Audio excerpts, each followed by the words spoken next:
Dragon, separation confirmed.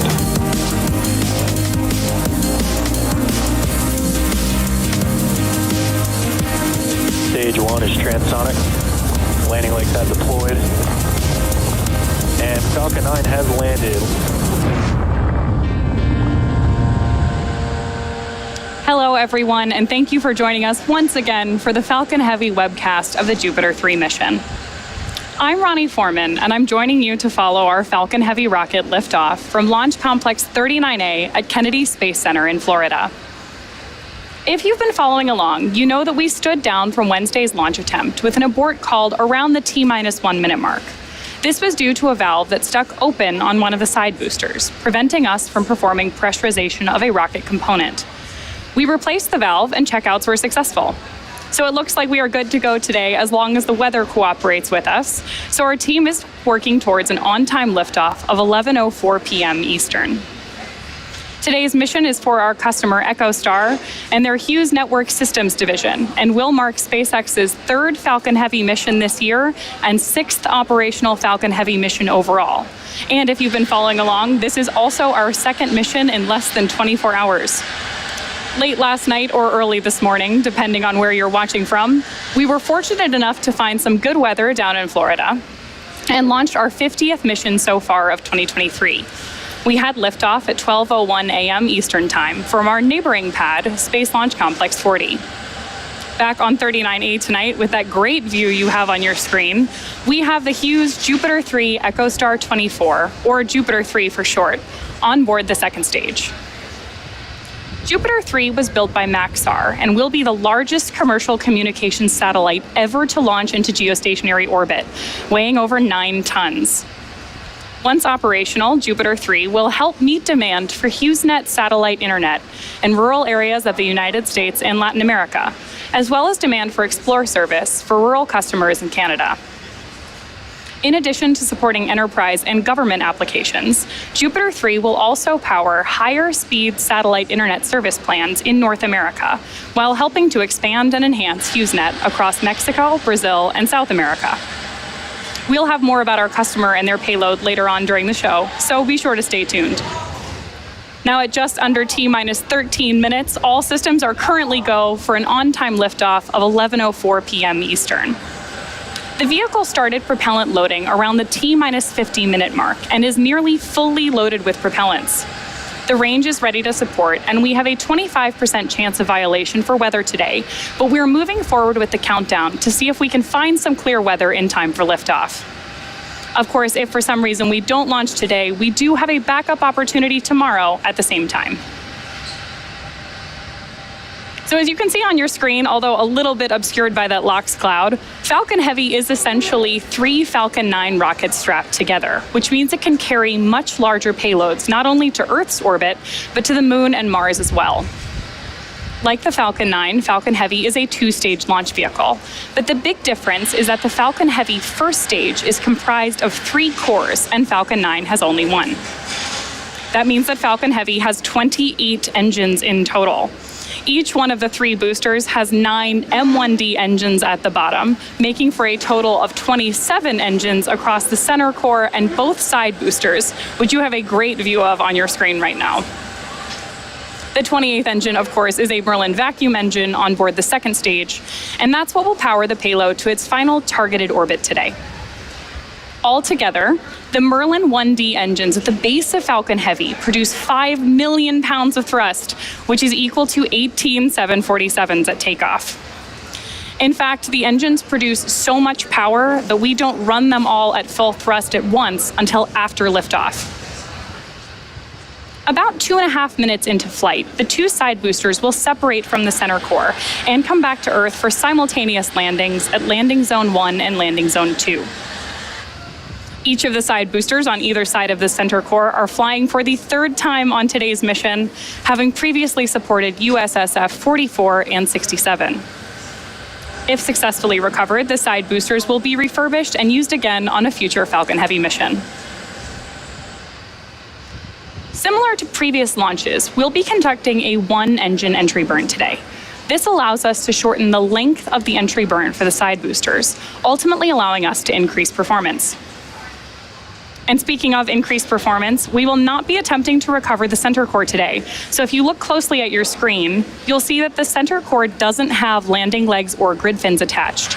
That's because this mission requires more performance than we have to be able to recover the center core, and that landing hardware isn't needed. But don't worry, today's launch should still be a very exciting one, especially if you're joining us from the Space Coast in Florida, where you should be in for some beautiful nighttime landing views. Moving up towards the top of the vehicle, once the first and second stages separate, the second stage will propel our payload into its intended orbit. The second stage for this mission is also debuting a new medium coast configuration. Just in case you didn't know, our second stages have 3 general configurations: standard, medium, 3 spacecraft, internal power, go for launch. Hearing some chatter on the nets there. So we do use different configurations of that second stage, depending on how long the second stage needs to operate after launch.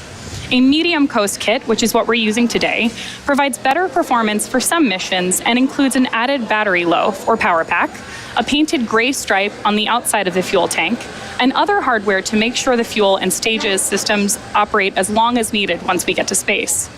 If you look very closely just above the countdown clock on your screen, you can see that stripe of gray paint. While in space, the paint will absorb heat from the sun in order to keep the second stage fuel warm enough for our long flight today. Now, as a quick note, payload deployment for Jupiter 3 is scheduled to occur after 3 second stage engine burns and will take place around the T plus 3 hour and 30-minute mark. So hopefully you'll stick with us. Now, above the second stage is where our payload is safely enclosed inside of our carbon composite payload fairing halves. The fairing protects the payload from aerothermal loads, heating, and contamination during ascent. Once we reach the vacuum of space, though, the fairing isn't needed anymore, so we'll jettison the fairing halves as the second stage continues on its journey to orbit. Both fairing halves supporting today's mission are also flight-proven, just like our side boosters, with one half flying for its 5th time and the other for its 6th. We will be attempting to recover the fairing halves again today as well with our recovery vessel, Doug. And now, with just about T-minus 8 minutes and counting, here's a little bit more on our customer and our payload. For over half a century, we've been on a journey to connect people, enterprises, and things around the world. Innovation runs deep in our veins, from developing the two-way VSAT in the 1980s, to inventing satellite internet in the 1990s, to launching the first modern-era telecommunications satellite in the 2000s. We've tackled the biggest connectivity challenges and applied our engineering excellence to uncover innovative ways to connect the unconnected. Since the launch of the first Hughes high-throughput satellite, we have engineered some of the highest capacity broadband satellites in the world. And now, our latest and greatest innovation launches a new era of connectivity. Jupiter 3, the world's largest commercial communications satellite. 26 feet tall when stowed, it boasts 14 solar panels unfurled. This massive satellite was purpose-built and engineered like no satellite before. Hundreds of team members have devoted countless hours to bring Jupiter 3 to life. The highly anticipated next-generation ultra-high-density satellite doubles the size of the Hughes JUPITER fleet and brings total throughput to more than 1 terabit per second, enabling more capacity, better service, and faster speeds. With 300 highly concentrated spot beams, Jupiter 3 expands our reach to nearly 80% of the population across North and South America. The engineering ingenuity built into Jupiter 3 will expand the connected experience. For the family in Ohio streaming movies on a Friday night. For the student in Mexico, expanding her horizons with access to technology and educational tools. For the farmer in rural Idaho, monitoring the weather each day to manage his crops. For the executive, flying from New York to Los Angeles, holding a meeting over first-class Wi-Fi in the sky. For the senior in Montana, consulting with his doctor by telehealth. For the ranger at a national park, coordinating in real time with emergency responders. For the mango grower in Brazil, expanding her family business nationwide and internationally. For the entrepreneur in Ecuador, promoting his business and taking customer orders. For the grandmother in Mississippi, meeting her new grandchild by video chat. All this and more as Jupiter 3 launches a new era of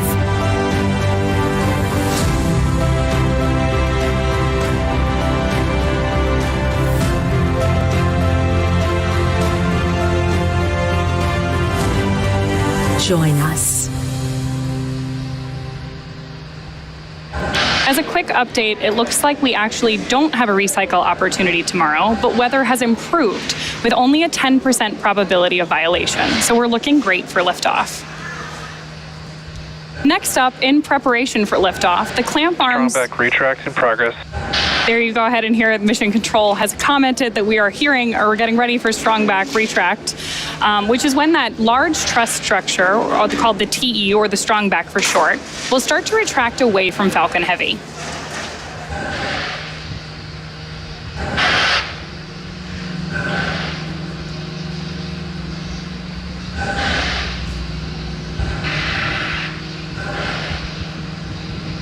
Now, before we can retract the TE, the clamp arms have to open up from around the vehicle, which you can see on your screen right now, moving back into that fully retracted position.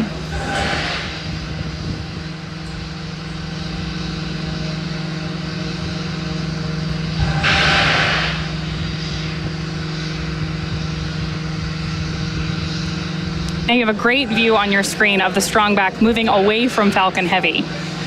Not only is the strong back being used right now to route umbilical lines up to the vehicle, it's also what we use to roll Falcon Heavy out to the launch pad and raise it into its vertical position. Just prior to liftoff, the strong back will retract all the way away from Falcon Heavy so that it can clear the launch pad. And side core LOX loads are complete. There's the call out that we're moving toward LOX load completion on Falcon Heavy. Center core LOX load is complete. There's the call out that the center core LOX load is complete.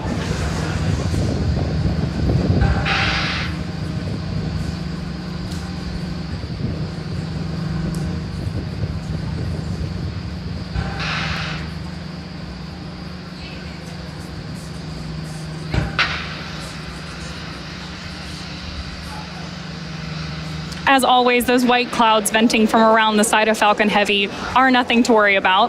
That's just some LOX boiling off the surface of the internal tanks on board the vehicle. And when that boiled off LOX comes into contact with the Florida air, it creates an actual cloud.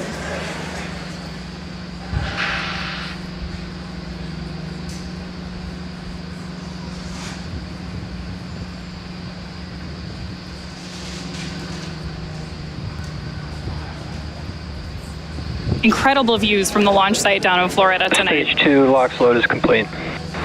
There's the final call out that LOX loading is complete on Falcon Heavy. That means that the next major flight milestone we're listening for is startup. When you hear Mission Control call out that Falcon Heavy has entered startup mode, that means that the internal flight computers have taken over the countdown. That's also the point during the countdown where Stage 1 and Stage 2 begin to pressurize for launch.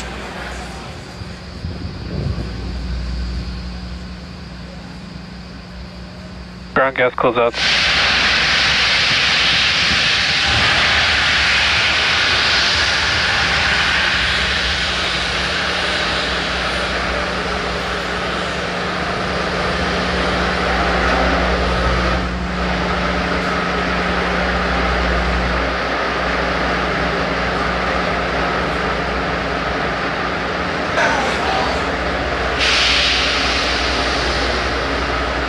Falcon Heavy is in startup. There's that call out that Falcon Heavy is in startup mode. With that, the only thing left is to hear Mission Control Launch Director give us the final go for launch. Falcon Heavy, go for launch. Great news out of Mission Control. So with just a little bit more than 30 seconds to go, all systems are go for the launch of Falcon Heavy and our Jupiter 3 spacecraft. T-minus 30 seconds.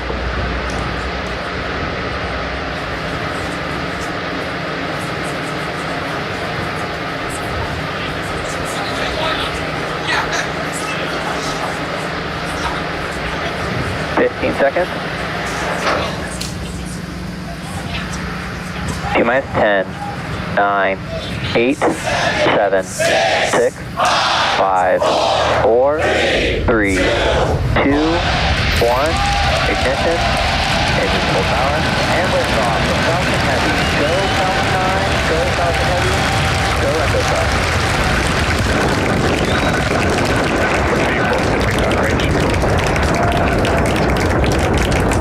Stage 1 chamber pressure is nominal.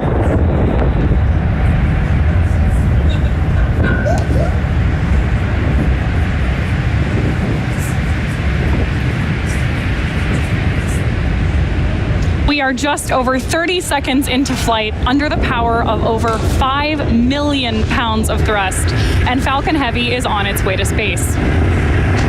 Right now, we're throttling down in preparation for max Q, which is, of course, the moment of peak. Power and telemetry nominal. Callouts there that power and telemetry are both looking good for Falcon Heavy. Again, what we're preparing for next is max Q, which is the peak mechanical stress on the rocket. So that is a critical flight milestone for us today. And with that supersonic call out, we know that Falcon Heavy is moving faster than the speed of sound.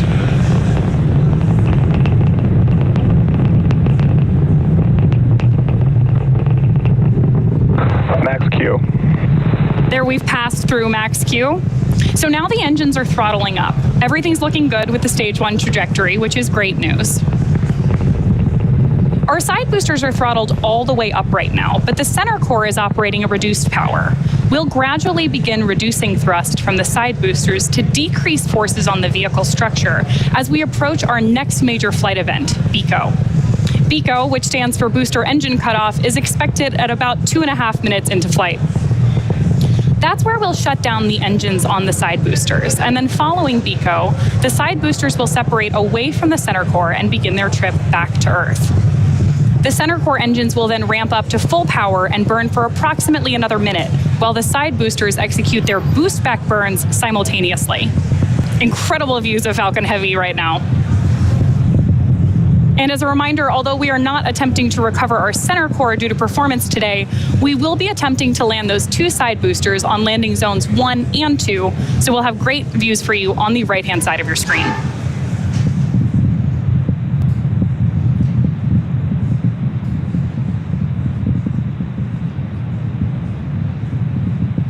Side booster separation confirmed. Side core separation.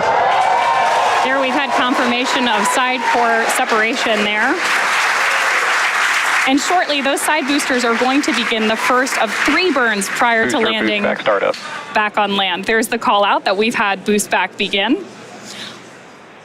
We're going to have several things happen in quick succession here. So some of the things we're looking for are MECO on our main engine, and then those 2 entry and landing burns of the side boosters.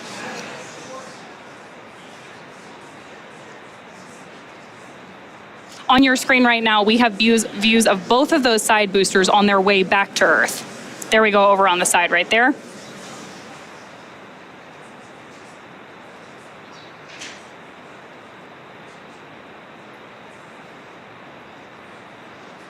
Following main engine cutoff of the center core, we are looking for stage separation of the center core and the second stage, and then SES-1, or second engine start 1, for the MVAC engine on board stage 2. Shortly after that, we will also have fairing separation. So let's keep an eye on all of those events happening back to back here in just a couple seconds.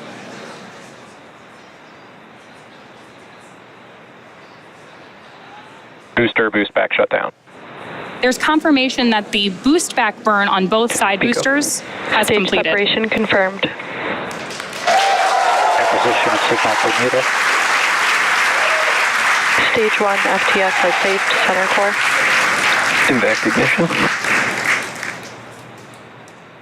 So you saw on your screen there, we had successful boost back burn on the side boosters, main engine cutoff on our center core, stage separation, and that beautiful view means that we have had second engine start 1.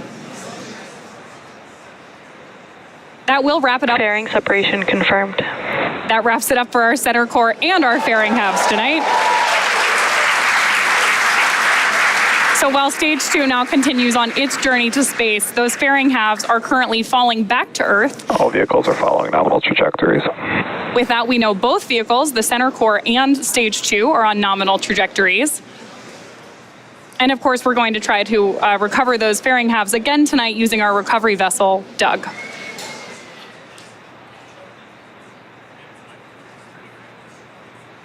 So next up, we'll be attempting to recover the 2 Falcon Heavy side boosters on land back at LZ-1 and LZ-2. Fun fact, Landing Zone 2 was built to support dual booster landings like the one we're attempting tonight. Now, at the time of separation, the side boosters were traveling slow enough to turn around and make their way back to land at those side-by-side landing pads. But they've picked up a lot of speed since then. So in just a few minutes, the side boosters will execute an entry burn, followed by a landing burn. Both of these burns are meant to slow the side boosters down rapid landing. If those landings are successful today, they will be the 211th and 212th landing of an orbital-class rocket. But as I mentioned earlier, because of the additional performance required for this mission, the center core will be expended, and we're not attempting to recover it. Entry burn should begin for those side boosters in just about 10 seconds.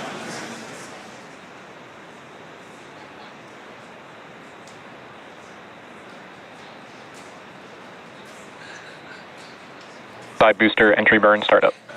There's confirmation from mission control that the entry burn has begun. Now, each side booster has ignited just one engine in preparation for landing. Side booster entry burn shut down. There's confirmation that we have now shut down for the entry burn. Next coming up is our landing burn. And as a reminder, this will be a Side boosters FTS has safed. a 3-engine landing burn on each of those side boosters.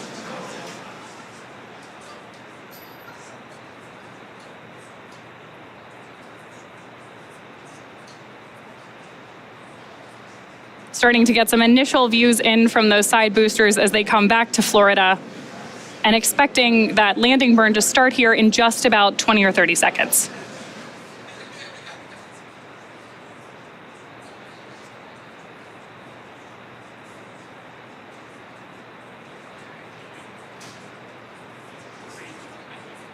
Both side boosters are transonic. Boosters are transonic on their way back to land at LZs 1 and 2. Side booster landing burn. Landing burn has started.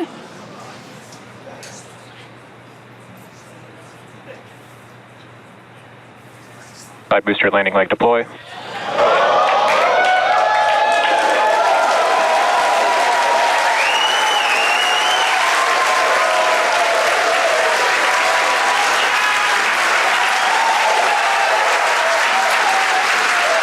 Dual side booster landing confirmed. That is absolutely incredible, and as you can see, our team is thrilled. Stage 2 FTS has safed. With that, we have successfully landed both Falcon Heavy side boosters on landing zones 1 and 2. That marks the 211th and 212th overall successful landing of an orbital-class rocket. Next up, in just about 10 seconds, we are looking for second engine cutoff 1 of the MVAC engine up in space.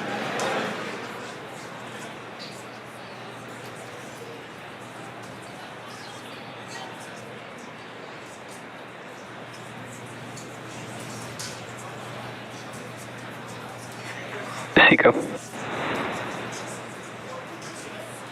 Confirmation of second engine cutoff 1. Nominal orbit insertion. And that's great news that we're in a good orbit.